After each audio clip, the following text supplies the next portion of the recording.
আসসালামু আলাইকুম ওরহমতুল্লাহি ওবরাকাতুহ। আলহামদুলিল্লাহ ওসসালাতু ওয়াসসালামু আলা রাসূলিল্লাহ, আম্মা বা'দ। সম্মানিত শিক্ষার্থী ভাইয়েরা, আমরা কুফর এবং কুফরের প্রকার ও আরও কিছু আনুষঙ্গিক বিষয় ইতিপূর্বে ক্লাসে পড়েছি। আজকে আমাদের বিষয়টি হলো যে বড় কুফরের প্রকারভেদ। আমরা এটাও পড়েছি যে কুফর প্রথমত দুই ভাগে বিভক্ত, একটা হলো বড় কুফর বা বড় কুফরি, দ্বিতীয়টা হলো ছোট কুফরি। আজকে জানবো যে বড় কুফরি কত ভাগে বিভক্ত। তো বড় কুফরির অনেকগুলো প্রকার আছে। ওলামায়ে কেরাম সেজন্য প্রকারগুলিকে নির্ধারিত করতে কম বেশি করেছেন। তার মধ্যে অধিকাংশই বলেছেন বড় কুফরি 5 প্রকারের, আর কেউ আবার 5-এর অধিকও এর প্রকরণ করেছে।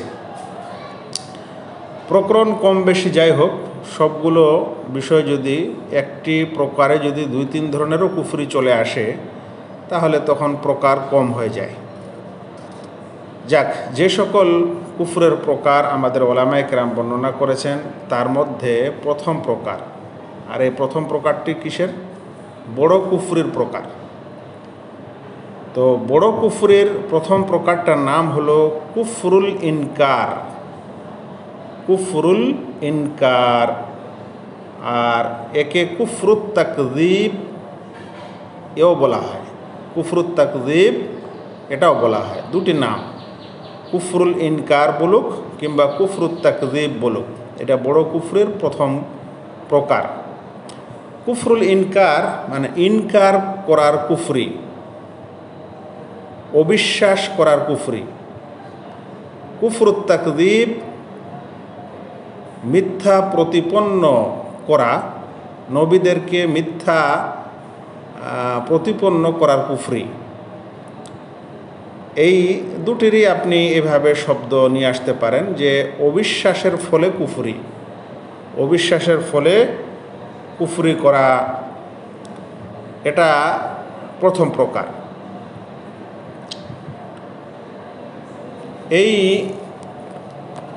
কুফরের ব্যাখ্যা বিশ্লেষণ কি?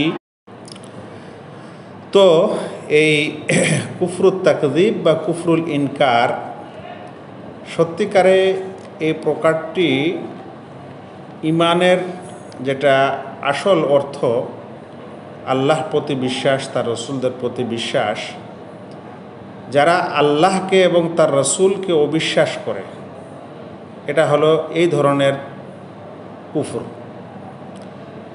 সেজন্য যে ব্যক্তি তার অন্তর দিয়ে হোক কিংবা মুখ দিয়ে হোক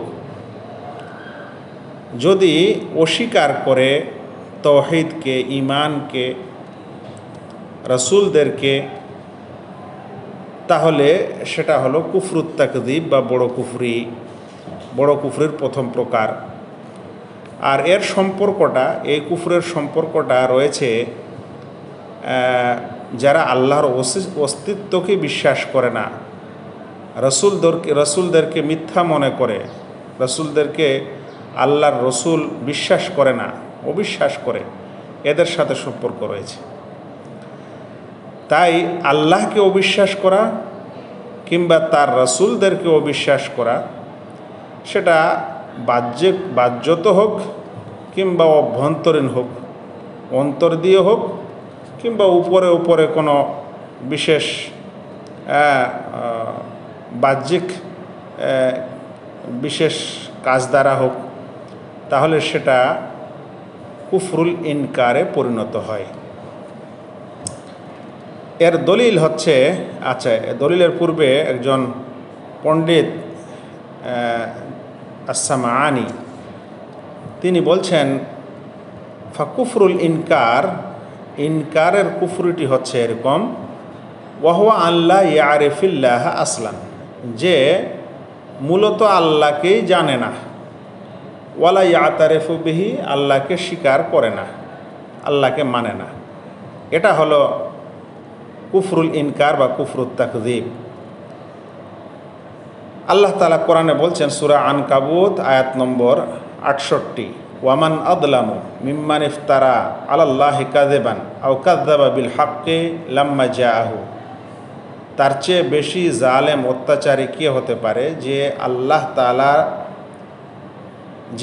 আল্লাহ তাআলা সম্পর্কে মিথ্যারোপ করে কিংবা সত্যকে অস্বীকার করে তা আসার পর। জাহান্নামীদের কাফেরদের ঠিকানা জাহান্নামে নয় কি? কাফেরদের ঠিকানা জাহান্নামে নয় কি? সূরা আনকাবুত ৬৮ নম্বর আয়াত। তো যে আল্লাহ তাআলার ব্যাপারে মিথ্যারোপ করে কিংবা সত্যকে অস্বীকার করে, মানে আল্লাহকে অস্বীকার করে কিংবা আল্লাহর রাসূলদেরকে অস্বীকার করে যখন তারা এসেছিলেন, তাহলে তারা কাফের, তাদের ঠিকানা জাহান্নাম। রাসূলগণ আসার পর বা রাসূলকে জানার পর কেউ যদি তাদেরকে মিথ্যা বলে না মানে, তাহলে তাদের সম্পর্কে আল্লাহ তাআলা বলছেন সূরা মুলক আয়াত নম্বর ৯, ক্বালু বালা কাদ জাআনা নাযীর, আমাদের কাছে সতর্ককারীরা এসেছিলেন, ফাকাযযাবনা, কিন্তু আমরা তাদেরকে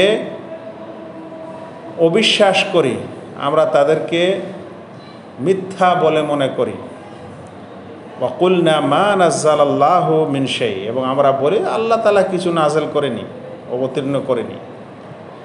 ইন আনতুম ইল্লা ফি যালালিন কাবীর, বরং তোমরাই বড় পথভ্রষ্টের মধ্যে রয়েছে।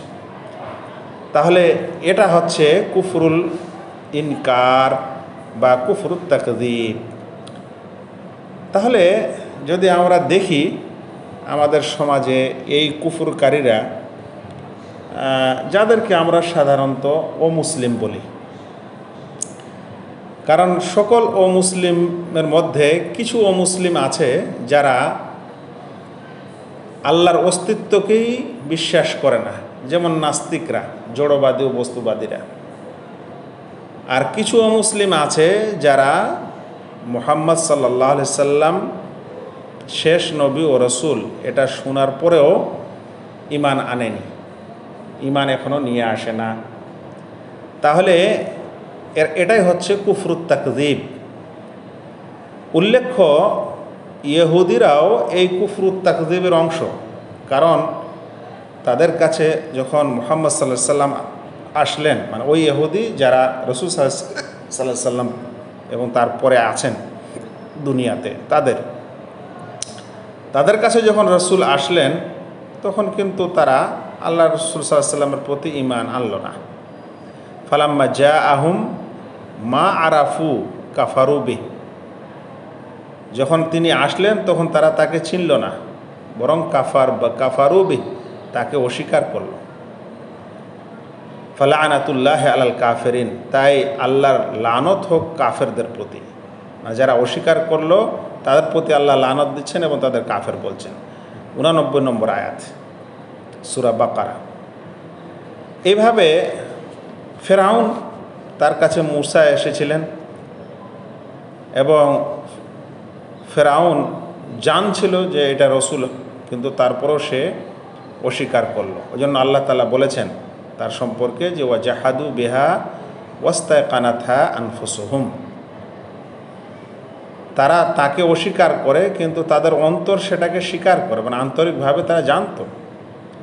জুলমান ওয়া উলুওয়া, জুলুম করত এবং অহংকার বশত এরা এরকম করেছিল।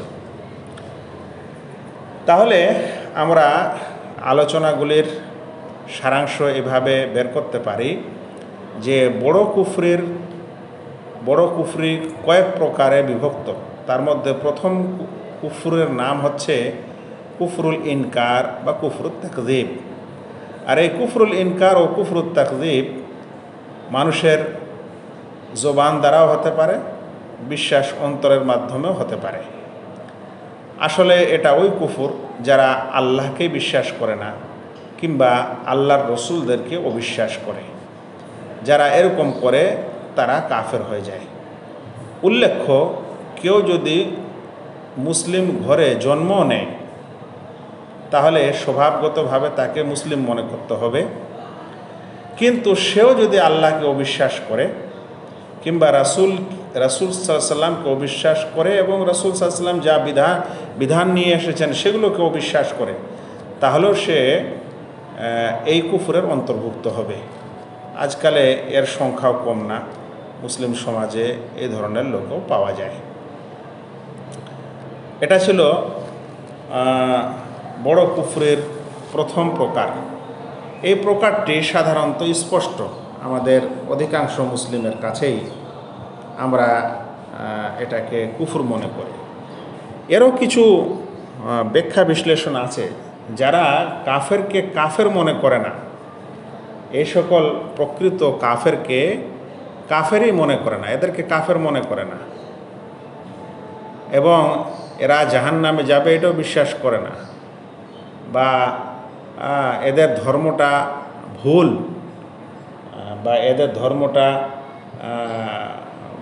সঠিক নয় এটাও মানে না, বরং ভাবে যে এটাও সঠিক।